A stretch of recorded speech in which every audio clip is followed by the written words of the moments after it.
Hi everybody, welcome back. Thanks for all the support, comments, and viewership over the last couple of weeks. It's been greatly appreciated to see how much people want to know about Mazda. Alright, so it's a lovely day here in the Chicagoland area. We are in Mazda of Crystal Lake. And so it's nice and warm. I've got the 23 Turbo CX-5 I'm sitting in with the air-conditioned seats. Noted some publications have said that they are some of the best in the industry. So I've got those going and the air on, so you're going to hear a little bit of background noise. Excuse that while I cover these next three topics with you: the lease or buy, the paddle shifters, and then the last thing is, why does my brand new Mazda smell like that? Alright, let's get started. Leasing or buying. Alright, leasing is going to work out well in general if you are always looking to stay within the warranty. The manufacturer's warranty of 3 years, 36,000 miles. Now, if you were to lease a CX-5 or a Mazda a few years ago, you could have seen your rent charge factor, or the interest associated with the lease, at a 0.0001 money factor, or rent charge. Today, that number can be calculated into lease as high as, say you're looking at a Mazda 3 sedan, that's 0.0306, I believe. So you can imagine how much things have changed.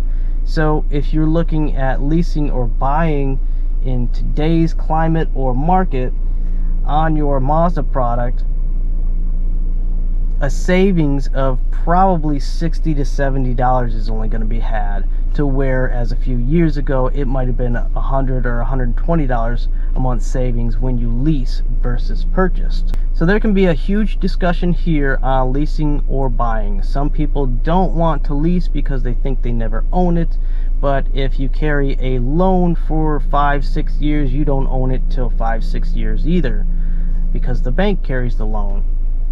Lots of stuff we can get into there, but my recommendation for current market is probably to buy your Mazda product. So we actually used to give these away nearly. You would sell a Mazda for sometimes $1,000 under invoice to make a deal, because we had volume then, but we don't now. And it is a great product. It's come a long way, and it's maybe asking a premium for it, but you're going to get the reward in return, and the driving dynamics and the reliability and the safety. So the days of $250 to $350 payments on your leases are gone within Mazda. Now let's take a look at our next topic, the paddle shifters. This is something I believe gets overlooked and underutilized during ownership. Now this feature is mostly standard on the premium trim and above. Now, if you don't have a premium trim, you still have as a standard feature being able to shift manually. So once you're in drive, you're over to the left. That requires you to make the shift inputs. Forward for a downshift, back for an upshift, like putting the gear behind you as you create momentum.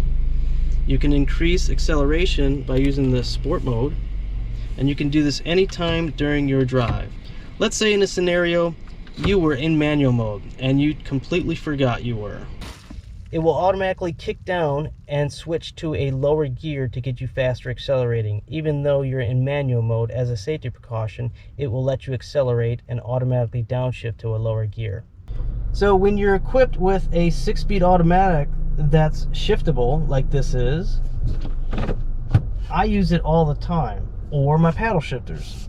What you can do is, let's say, one scenario that I use them a lot in is I'll downshift approaching an intersection because I'm cautious about anybody running the red light or something like that. What it does is it decelerates a little bit and puts a lot of torque at the pedal in case I need to speed up or slow down with the brakes. Along with the brakes, it could save the wear on the brakes if you're using your transmission to create the momentum, decelerating or accelerating. So Mazda's had manual mode shifting in their cars for a long time. You had it in the 4-speed automatic, you had it in the 5-speed automatic, but back then when you were using it and you would go to downshift, it would feel so foreign, and you would have to wait for a while to get it to be, oh yes, I'm in manual mode, you want to downshift, okay. And it was still usable, but it didn't feel as good as the new ones that came out in 2013, maybe 2012, as the Skyactiv 6-speed automatic. What they did is they made it rev matching, so you didn't have that lengthy wait or feel to get into gear. It is just lightning fast and it's nice and smooth. So the first time I ever felt that, it's like, yes, that's what I want power delivery to feel like. And rev matching means it's going to pick up where you're at. It's not going to try to fall into place without feeling nice and smooth. So lots of cars have this feature, this paddle shifters, and being able to use them in the manual mode, but does it feel as good transitioning to gears as it does here in the Mazda. They did a really good job with the 6-speed automatic. If you're using the paddle shifters while in drive, it's no problem at all. You can execute a shift point anytime, but after 15 seconds of non-use of the paddle shifters, it'll kick back to regular drive, as you see here. So now I'm in full manual mode with the shifter over to the left, and that's going to require it to hold gears and allow me to shift the gears when I want to. So one, there's second, here's third I can hit. Now coming to a stop, maybe downshift a little bit.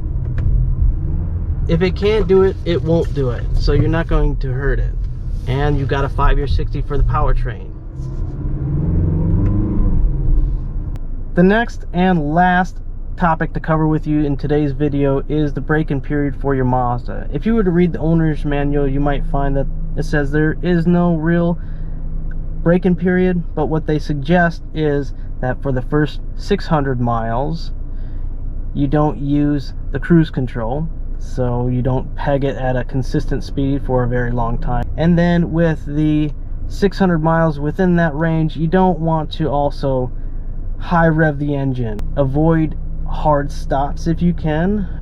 They suggest for its operations to be variable so that it can break in the engine nicely. But what happens between 16 and say 24 miles on your odometer, you'll have a funny smell come through the vents. And what that is, there's a special coating on the engine and components that resist corrosion. But if you remember seasoning a cast iron pan, it's almost like that's what you're doing to your Mazda. So it's normal operation. It doesn't last for very long, but it's kind of startling when you have that happen on your brand new car.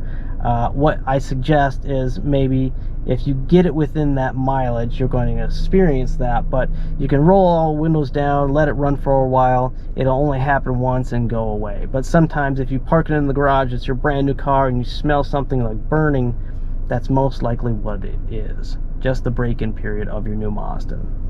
And lastly, since I'm mentioning breaking in, this vehicle and Mazdas for a long time have been equipped standard with anti-theft immobilizer. That is going to help resist the Kia boys from stealing your Mazda.